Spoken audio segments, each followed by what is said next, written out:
Oops, sorry. Yeah. Yeah, someone press. Yeah. Yeah. So it's definitely something, a metric that we look at very carefully. And I would say that 2 years ago there was a lot of attention on the revenue and the revenue growth and top line. Now that really shifted into looking at the cash flows. To the extent that we ourselves experienced being involved in deals that didn't happen, even if the targets were attractive and the top line growth was attractive, just because the cash flow and the visibility into long-term cash flow gave no confidence that those companies would really ever turn profitable and generate positive cash flows. So yes, very much so. Thank you, Adam. So there's no other questions at the moment. Please move on. Okay, fantastic. I covered unit economics. Okay, then creating a distinctive brand as a competitive advantage. So this seems simple, but it really does impact the valuation as well, because what it does, it creates, gives investor confidence in your company, that your company is healthy, it's attractive, and also helps us to position the company on the value range. So a strong brand differentiates your company from the competitors. It enhances the value of the company, the proposition, and attracts customers, and really makes it much easier to fundraise and to get attractive valuation. So when we evaluate, what are the components that we look at? We look at whether your branding is distinctive, whether the products offered are the same as everyone it's offering, or is there something that makes them stand apart? Exceptional customer experience, that has real tangible effect as well. And then patents, trademarks, and copyrights that your company secures to show the innovation and the unique assets that you have. So it's really important to define your brand identity and be consistent with it, to tell the story why you're unique or why the brand is distinctive. And sort of be consistent in doing that, and then know what's the target audience and then keep to that. So, how does it impact the valuation that we are doing is typically in the deal process, there would be a management forecast, and typically there will be target market share of the company that you have today, and then that you expect 5 years from now or 10 years from now. So that's something that we really scrutinize and review diligently, because typically that has a big factor in terms of how the company is valued. The strength of the brand allows us to believe that getting bigger market share is realistic. The same goes for having the patents and trademarks secured, gives us confidence that the company can grow and lowers the risk. So it allows, strong branding allows to sort of position the company on the higher end of the valuation range. Again, two different examples that I wanted to bring up. One is a wealth tech business that we're looking at for a potential merger with a bigger banking player. In the process of the deal, it turned out, for wealth tech business, the key distinctive factor is typically the technology that's employed, whether this is an app or some kind of other technology behind that, supports the operations. Turned out that business outsourced the development of the technology, but did not secure IP rights. So then the entire deal just fell apart, because it turned out that the company that's trying to fundraise or be sold to that other business doesn't own the technology on which it runs. And that made the investment just pointless. The other situation that we've seen is a healthcare business or health insurance business, I should say, that still attracted a high valuation thanks to a very strong brand in the market, even if the business was not performing very well. So, if you have a strong brand in the market and you're very well known, the investors will assign higher values to that, even if the business is not performing that well, because the expectation would be that they can come in and try to turn it around and will still pay for the value of the brand. So again, all of this proves that these elements do have impact on the value and can change how the company are valued. For Yanni, I can see there might be some questions. Yes, thank you, Adam. We have two questions. How do you quantify brand value? Sure. So that can be difficult, but can be also very easy. So one is looking at the market share of the company. So depending, what sector we're looking at, whether insurance or banking or fintech, just how many customers you have in comparison to other companies would tell us, and how big your revenue is compared to the other companies in that space. Are you a market leader or are you top 10, top 20 player? So that's one area. The second area is, which is more so for financial reporting type of valuations, but there are methods to value brands. There are methods, cash flow based methods, but something like relief from royalty. It's a valuation method that allows to value brand, or with and without method that sort of creates a forecast of how the sales and profitability of the business will be with that strong brand or with not such a strong brand. And then the difference between those two would be the brand, the value assigned to the brand. So it's doable, but market share and sort of how quickly you attract customers would speak for the brand value as well. Thank you, Adam. And we also have another questions. How does the dependency on subcontractors or suppliers affect the valuation? For example, logistics, country risk, legislations, and others. Yeah. So that can be both a good thing and a bad thing. I think what we would view as risky is the concentration risk. Like this wealth tech business I mentioned that relied on the development of IP and didn't secure IP rights, they were reliant on one company to develop all of it. Without it, and turns out they didn't have the rights to it, the value disappeared.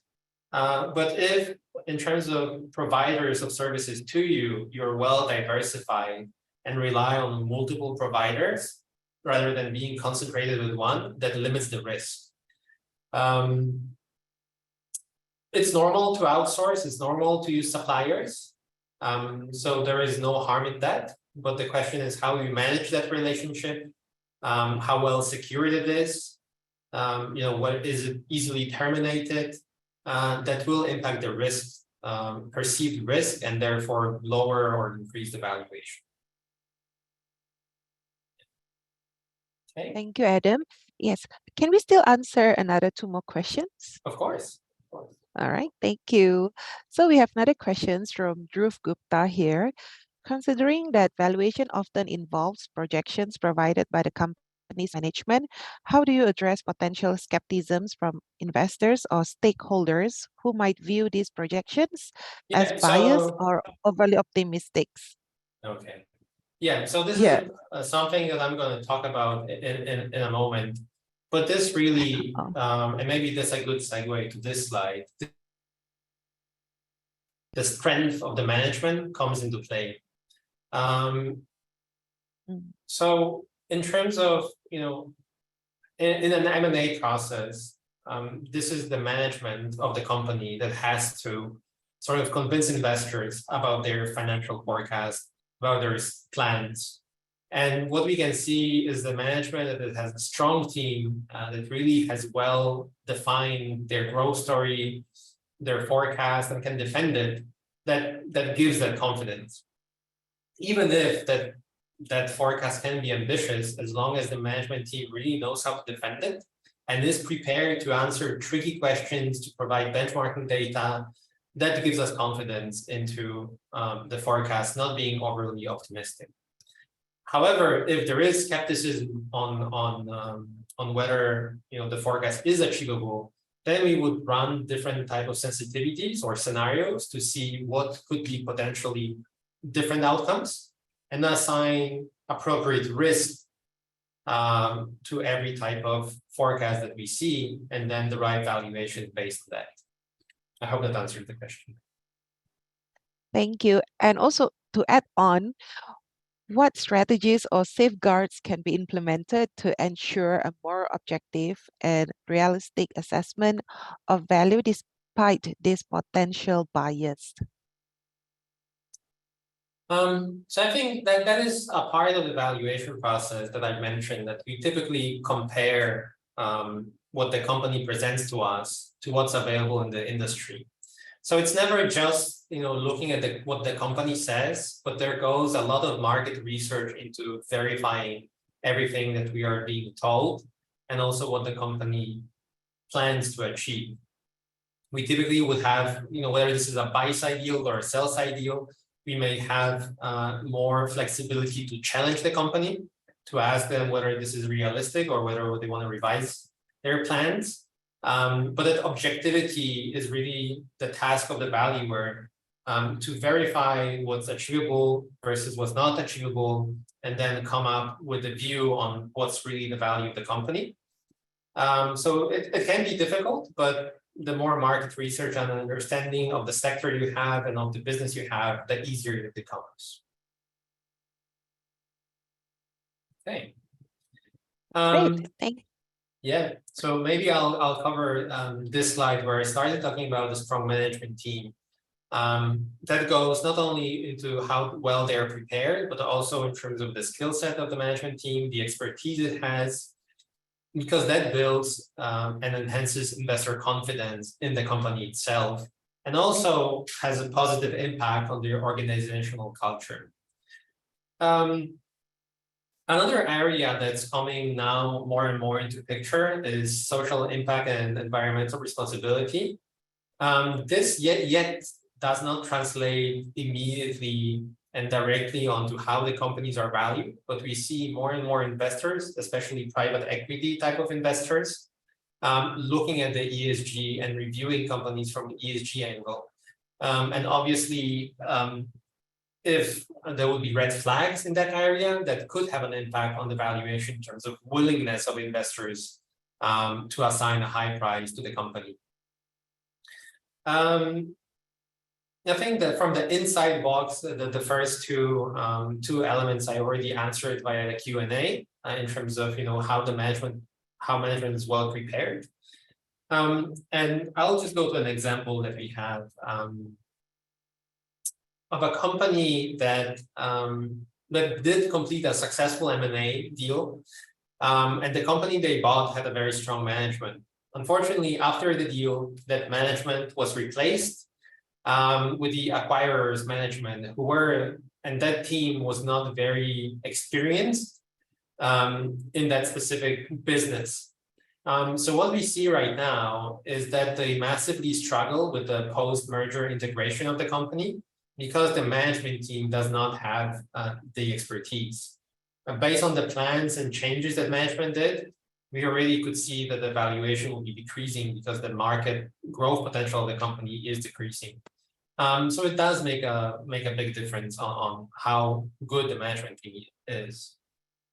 And another element connected to it is how well prepared for the deal process itself the management team is.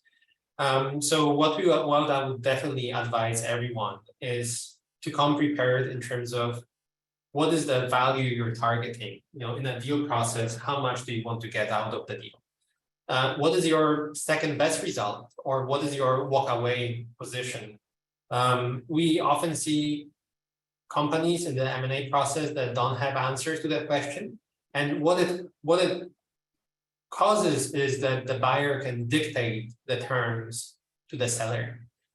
So something definitely to avoid. The other one is knowing who is on the other side of the table. Is it financial buyer or is it a strategic buyer? Because the willingness of strategic buyers to pay higher prices versus financial players is really much higher. Meaning that strategic player will assess a company from a perspective of what can we do once we buy the company, or what can we do once we invest into the company? How can we improve their operations? And therefore, their willingness to pay a higher price is much higher compared to a financial investor that will rely on the existing management of the company to drive the business. So knowing that can help you position your company better for a higher valuation. Also, during the due diligence process, we would have sessions with the management, focus on the strategy of the business. So management teams that can really explain in easy, simple terms and with a lot of confidence in terms of what their plans are, and then support it with benchmarking data, that does make a difference. And in that preparation process, you should anticipate the questions that will come in from investors or their consultants. So they will, we will challenge you on your plans, and if you think ahead and have answers to that, that will definitely help steer towards more favorable outcome. And a good example of that are two payments businesses in Southeast Asia that had that super strong management team, and from every single meeting with that team, everyone was walking out impressed, and that helped them to much easier fundraise and attract a higher valuation.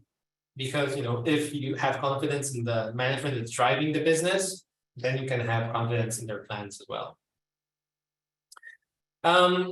Just wanted to quickly cover some must-haves that we see in the for the deal process and also managing the valuation, which is to me something that's obvious, but based on our experience in the real life on deal making, it's not always as good as it should be.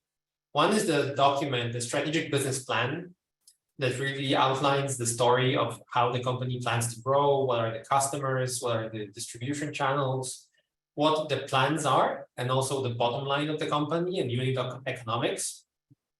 And then have a financial forecast that's long-term, that goes beyond P&L. Companies often just forecast P&L for whatever reason, but in financial services industry, balance sheet is typically the most important. That forecast is developed based on sound accounting practices, and it's grounded in reality, and then also well formatted.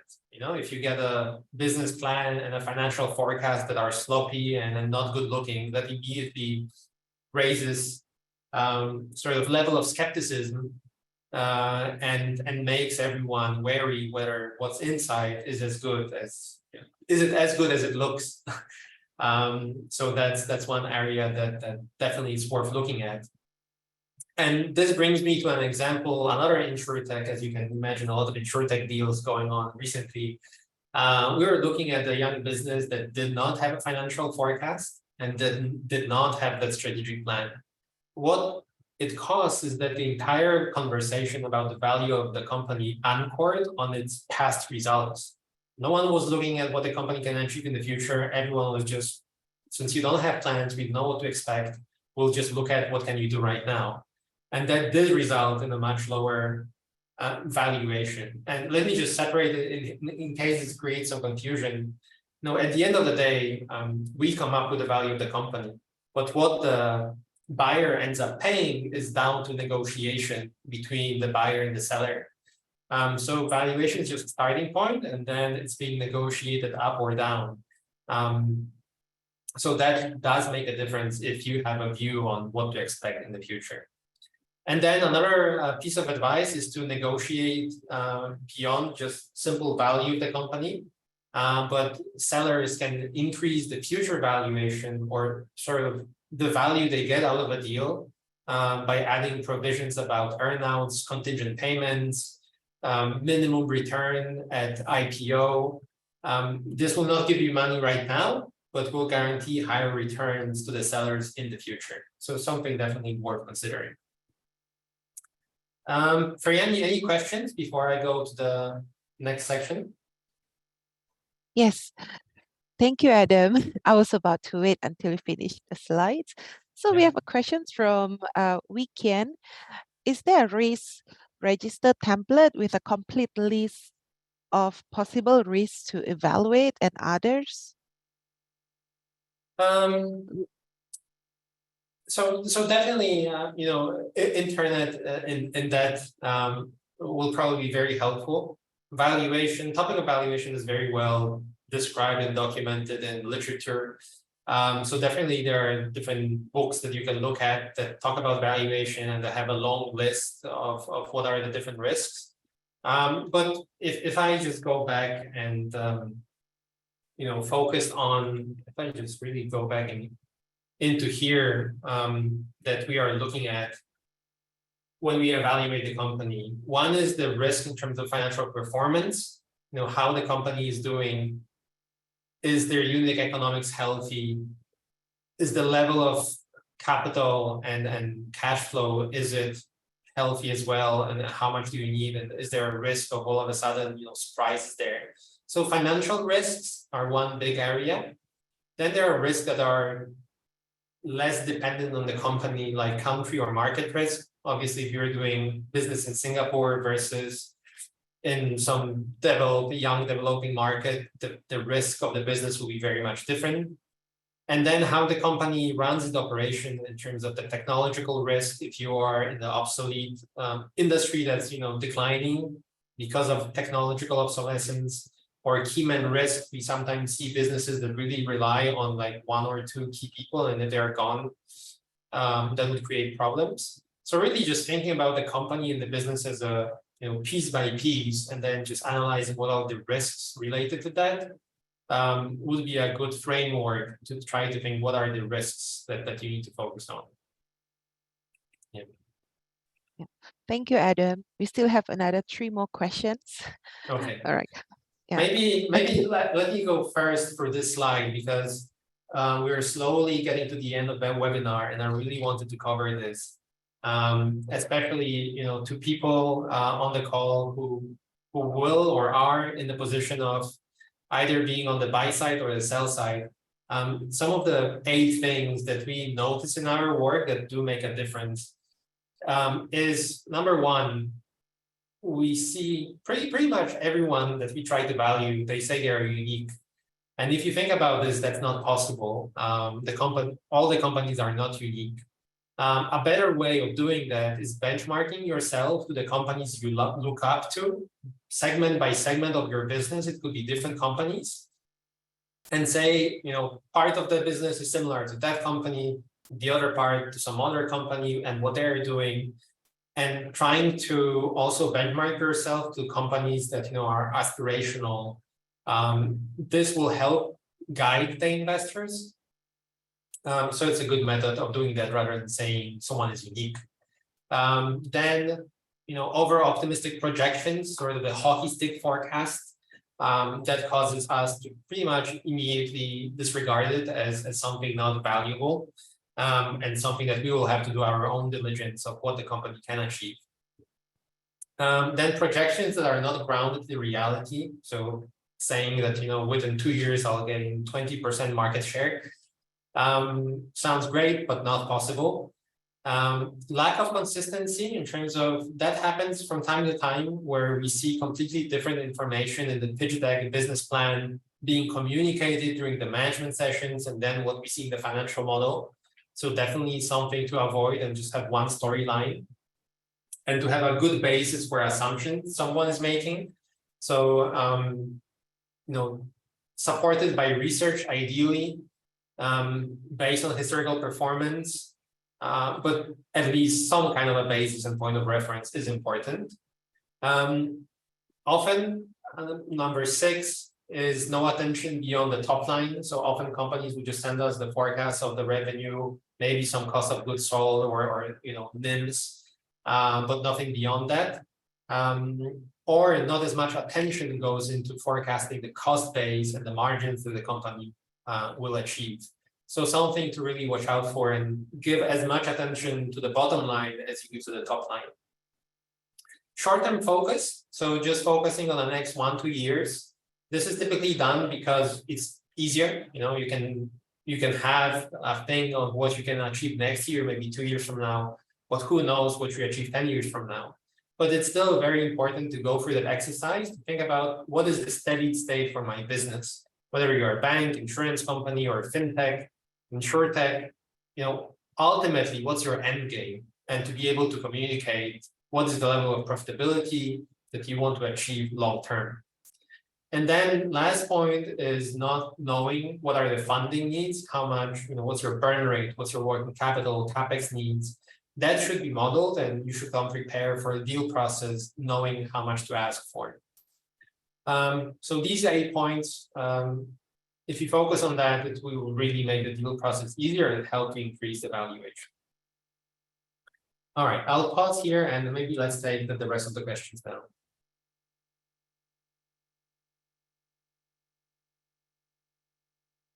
Thank you, Yes, thank you, Adam.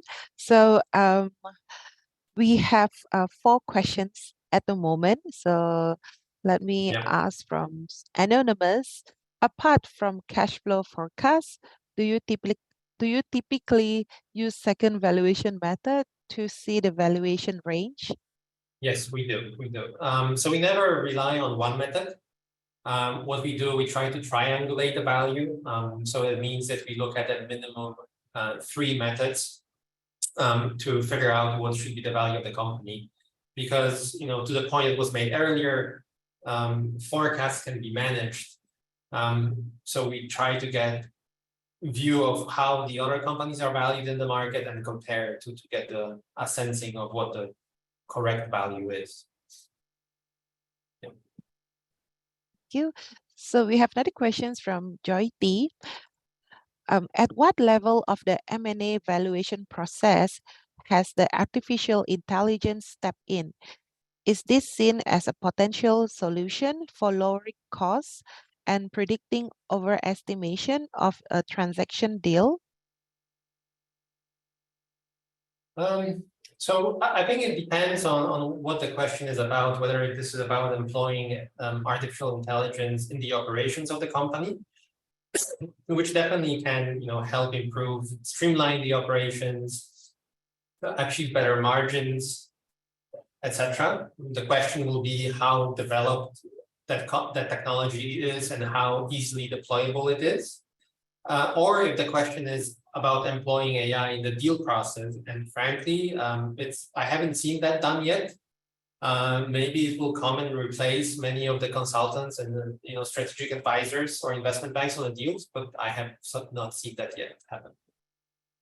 Yeah, I think that this person, Joyty, is asking about whether or not AI is going to help to lower the cost in terms of valuations processes, because we have seen in the news that someone in Japan, they're also using the AI to do the M&A transactions, and it was quite successful. So whether or not a valuation is going to adopt the AI technologies sooner or later.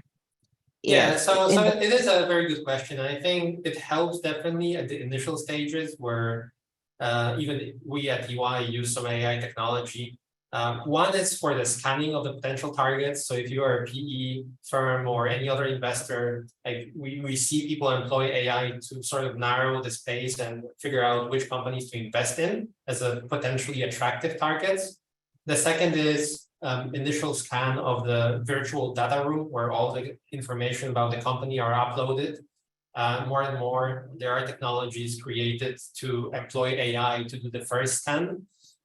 But I don't think we are yet at the stage or anyone near of AI being used throughout the entire deal process, because it's still very much human driven. A lot of negotiations and games that are played between buyer and seller. So I don't see AI completely replacing all of us, but it definitely can streamline and lower the cost. Yes, thank you, Adam. Totally agree with you as well. Yeah. All right. Last 2 questions. Many companies chase growth over profits to boost their valuations due to cheap capital in the past. As an investor, at what point should you expect such companies to switch from growth to sustainable profits? I think that should happen in parallel, and I don't mean prioritizing profitability over growth. But if you're a young company, to know how will you move from the growth stage to the profitability stage. rather than going in and just, hey, I'll get as many customers as I can right now, and then figure out how to turn them profitable once I have enough customers. So that happened a lot in the past, and all those companies are now with very low valuations, or out, not operating anymore. So thinking at the very beginning of, yes, now I'm focused on the growth, but what is ultimately the unit economics I want to achieve and how I will do that, and having the plan for that, it has to happen in parallel. In terms of the growth itself, we would, when we look at the companies and we don't see them breaking even within the 5 years, 7 years, that would, maybe 5 to 3 years, or you can use that 5 years as a sort of point of reference that, if you're not breaking even after 5 years, then is that a healthy, sustainable business model? Because getting external funding all the time is definitely not sustainable. Yeah. Thank you. So, we have another one questions coming in as well. So it's the last two. For a Okay. loss-making, for a loss-making company growing extremely fast, how do you estimate possible future margins or cash generation ability in order to determine a sustainable valuation at the current point in time? Yeah. So this is always in reference to looking at the sector the company operates in and how profitable other companies that are more mature are. Even if we are looking at new areas, new sectors, there will be always some point of reference that can be made. Even if the business model is innovative, it would be hard to expect that, if we take an insurtech player versus normal insurance company, it would be hard to imagine that in the long term, and I'm talking about 20, 30, 40 years, you could expect that insurtech will be always much more profitable than normal companies, because normal companies will transition then to that other business model. So there will be always point of reference to be made to the traditional industries on how they are profitable, and then ultimately by how much more profitable other companies can be, but always over the long term, and we're looking at 10, 20, 30 years, there will be convergence. All right. Thank you, Adam. And another question. This is very interesting. And in fact, Hey. a part of the valuation, it should be another sessions of the webinar as well to answer to these questions. So how to detect and avoid loophole or potential fraud risks in M&A? That's a very good question. And I don't think there is an easy answer other than really to not save money on due diligence. The less scrutiny and due diligence there is, the higher the risk of fraud. So if we just look at the businesses and whether they are fraudulent, we when we are engaged by our clients, we do financial due diligence, we do legal due diligence, tax due diligence, operational due diligence, IT due diligence. So at some point when you see the red flags, you would realize that something is not working. Ultimately, there's no 100% ability to avoid that. But the more scrutiny you put in, the higher the chance of detection. Yes. Thank you, Adam. Just to add on to your answer, coming from the risk management background of myself, it's not actually to avoid and to detect, it's actually to minimize. Once you recognize there's a potential risk in that, then you can start to come on with a streamline. I mean, for whoever is asking these questions, please write in to us, because it will be beneficial if you attend our programs that also touch on the due diligence part, and hopefully it's going to answer your personal questions as well. Okay, so we can only answer one last questions by this anonymous person. So in relation to ESG, have you seen premium on valuations for companies with ESG strategy? That's part one. Part two, how are they incorporated in valuation, given that currently they are more qualitative? Yeah. So It's not a right now ESG is still in finance from translating the impact of sustainability onto the values. This is still in the early stage. And whether I have seen this translated directly into valuation, no, I have not. Have we seen companies doing ESG due diligence? Yes, we have. So it would depend really on what is, as a buyer, what is their approach to that? Are there very ESG countries? Do they have certain policies and strategies that they expect potential acquisitions target to meet? And then they would make a reference. Is that company aligned with how we view this topic or not? And on that basis, they would think about whether they have to invest additional funds to transform the policies and how the company is operating to become aligned with their standards. So it would be qualitative exercise, and not all of the investors are looking at that, but we do see that happen more and more often, and that will be on benchmarking towards their expectations, and then trying to go through some brainstorming, thinking exercise and how much would you need to spend to bring that company to the standards you have. Thank you, Adam. All right. So, thank you so much for all the questions. And I think Weekend is asking, maybe you want to give one last comment on how due diligence fails for Terranos and also for FTX. That's for me, right? Yeah, for you to Okay. comment on the yeah. Yeah, I mean, I'm not familiar with the detail of those specific cases. I mean, I know what happened, but I don't know what type of due diligence was conducted on those businesses. So it's hard to answer that question, not being directly involved in the process. But from what I've read and heard is that not all the companies did do the due diligence. So very often in the VC space, especially, if you have a lead investor, a lot of companies would rely on the lead investor to do the due diligence, and then they would just follow based on the results of that due diligence. So then the question is, how much the lead investor is really spending on the due diligence of the companies, of the company, of the target, and can you trust that? So I think the answer, I'm not sure what the answer to that specific cases would be, but the advice would be, think for yourself and sort of make sure that you do your own due diligence before jumping on the investment, and not follow the crowd. The fact that a lot of people are investing doesn't mean they're right. You should have your own view and your own opinion. Yes, totally agree, Adam. Yes, don't follow the crowds. Exactly. Yeah. Thank you so much, Adam. And before that, please don't go out first. Give us another 1 minute of shout out, because we would like to share on our programs as well.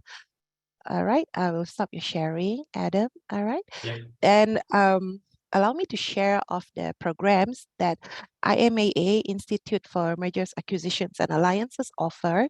So currently, under IBF STS funding scheme for Singaporean and PR, we have 2 certificates programs on International Mergers and Acquisitions Expert, and also on the Certified Post-Merger Integrations Expert.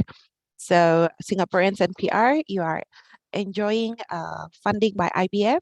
And a part of 2 certificates that are funded, we also have another 3 certificates in the M&A focus topics. One is on the legal M&As, another is on the M&As and acquisitions professional certificate, and lastly is for the HR professional M&A certificates programs.